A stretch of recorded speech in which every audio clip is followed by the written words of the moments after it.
ఏదో సినిమాలో డైలాగ్ చెప్తుంటారే, మేడం సార్ మేడం మేడం అంతే సార్ అన్నట్టుగా ఇక్కడ చూస్తున్నామే ఈ ఫోటోలో. ఈ మేడం ఎక్సైజ్ సిఐ, ఈ మేడం ఏకంగా ఆఫీస్ బాయ్ని చెప్పుతో కొట్టారు. అది అక్కడున్న ఆ తోటి ఆఫీసర్ల ముందర. ఆయన కూడా మనిషే కదా, మరి ఆఫీస్ బాయ్ని మేడం ఎందుకు చెప్పుతో కొట్టింది, ఏంటి, ఏం జరిగిందనేది ఒకసారి వివరాల్లోకి వెళితే ఇక్కడ ఒక పేపర్ క్లిప్పింగ్ ఉంది. పేపర్ క్లిప్పింగ్ కూడా చూద్దాం ఒకసారి. చూసి డబ్బులు వసూలు చేసి నాపై చెబుతావా, ఆఫీస్ బాయ్ని చెప్పుతో కొట్టిన ఎక్సైజ్ సిఐ, మద్యం అక్రమంగా విక్రయిస్తున్న వారి నుంచి నీవు డబ్బులు వసూలు చేసుకొని నాపై చెబుతావా, నా మీద లేనిపోని ఆరోపణలు చేస్తావా అంటూ Kalyanadurgam excise CI Haseena Banu office బాయ్ని చెప్పుతో కొట్టారు. ఈ వీడియో శుక్రవారం ఆలస్యంగా వెలుగులోకి వచ్చింది. ఎక్సైజ్ కార్యాలయం పరిధిలో మద్యం అక్రమంగా విక్రయిస్తున్న వారి నుంచి సదరు సిఐ ప్రతి నెలా డబ్బులు వసూలు చేస్తున్నట్లు ఆరోపణలు ఉన్నాయి. ఇది ప్రజలారా చేస్తుంటారా చేయరా, మన ఆలోచనను బట్టి, మన ఊళ్ళలో జరుగుతున్న పరిస్థితులను బట్టి, బెల్ట్ షాపులు ఏ విధంగా ఉన్నాయి, ఏడాది ఏం నడుస్తున్నాయి, ఆమ్యామ్యాలు ఎవరెవరికి పోతుంటాయి అనేది మనందరికీ బాగా తెలుసు. ఇంకా ఇదే విషయంపై ఆఫీస్ బాయ్ నాని ఎక్సైజ్ ఉద్యోగుల సంఘానికి ఫిర్యాదు చేసినట్లు తెలిసింది. మేడం నాతో డబ్బులు వసూలు చేస్తుంది అంటే ఆ ఎక్సైజ్ పరిధిలో ఏవేవైతే షాపులు వస్తాయో, బెల్ట్ షాపులు అవి ఇవి వసూలు చేపిస్తుంది నాతో అని చెప్పి ఆయన చెప్పినాడంట. ఆ శాఖ ఉద్యోగుల సంఘం నాయకులు ఇటీవల ఆమెతో మాట్లాడేందుకు వచ్చినారు.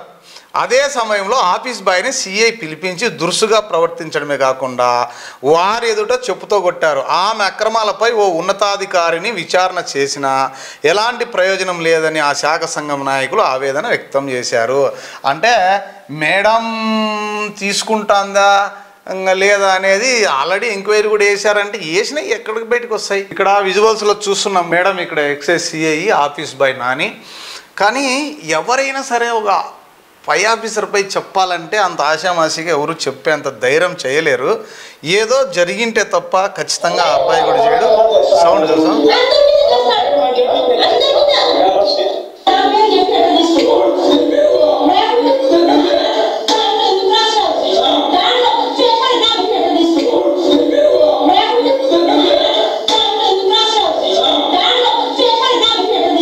దాంట్లో నా పేరు ఎందుకు రాసినవరా అని మెట్టితో కొట్టినదంటారా, అట్లా చెప్పు తీసుకొని కొట్టింది మేడం. కానీ ఏదేమైనా ఎక్సైజ్ డిపార్ట్మెంట్లో కూడా ఆమ్యామ్యాలు ఎక్కువైపోయినాయని మనకున్న సమాచారం.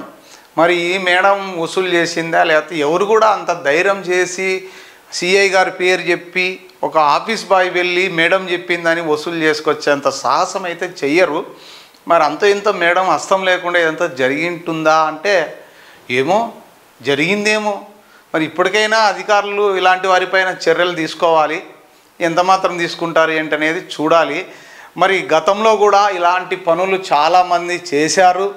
నెలమామూళ్ళు ఖచ్చితంగా వసూళ్ళు చేస్తుంటారు. ఎందుకంటే బెల్ట్ షాపులు కానీ అక్రమంగా మద్యం అమ్ముతున్న వాళ్ళు అవన్నీ తెలియదంటే వీళ్ళందరికీ తెలుసు. ఇది బహిరంగ రహస్యం. ఇలా బయట పడినప్పుడు ఫ్రస్ట్రేషన్ బయటకు వచ్చి ఇంకా నా పేరే నువ్వు చెప్తావరా నువ్వు అని అంటే వాడు మిందికి వేసుకొని అంటే సరిపోతుండే. వాడు నాకెందుకు వచ్చిన గొడవలే, మేడం చెప్పింది నేను వసూలు చేసినాను అనే విషయం పై అధికారులకు చెప్పినాడు. అదే విషయమే వాళ్ళ మీద ఎంక్వైరీకి వచ్చినారు వీళ్ళ సంఘం వాళ్ళంతా. అంటే ఎక్సైజ్ సంఘం ఆఫీసర్స్ ఉంటారు కదా, వచ్చినారు. వాళ్ళ ముందర అవును మేడం నువ్వు చెప్పింటేనే కదా నేను తీసుకొచ్చినాను ఏదో చెప్పినట్టున్నాడు మనోడు. ఇంకా కోపంతో మామూలు కొట్ల అది చెప్తూ కొట్టింది. మరి ఇలాంటి నేనేమంటానంటే మనిషి కల మీ క్యాడరు హై క్యాడర్ అయ్యుండొచ్చు, మీరు సిఐ అయ్యుండొచ్చు, ఈ అబ్బాయి ఆఫీస్ బాయ్ అయ్యుండొచ్చు. ఖచ్చితంగా మీ మీద చర్యలు ఎందుకు తీసుకోకూడదు? ఖచ్చితంగా పోలీసులు స్పందించి ఈ విషయాన్ని సుమోటోగా తీసుకొని మేడం పైన కేసు పెట్టాలి. ఇలాంటి సంఘటనలు జరగకుండా చూడాల్సిన బాధ్యత కూడా పై ఆఫీసర్లది ఉంది. మరి ఎక్సైజ్ శాఖ అధికారులు దీనిపైన ఏ విధంగా స్పందిస్తారు, ఈ మేడం పైన ఏమైనా చర్యలు తీసుకుంటారా లేదా, అది కూడా నిర్దాక్షిణ్యంగా ఈ విధంగా చెప్పుతో కొట్టడం ఏమన్నా ఉంటే లీగల్గా ప్రొసీడ్ కావచ్చు, కానీ చెప్పుతో కొట్టడం ఎంతమాత్రం కరెక్ట్ కాదు. ఖచ్చితంగా ఈ మేడం మీద అయితే చర్యలు తీసుకోవాలని మనం కూడా పై అధికారులకు రిక్వెస్ట్ చేస్తున్నాం.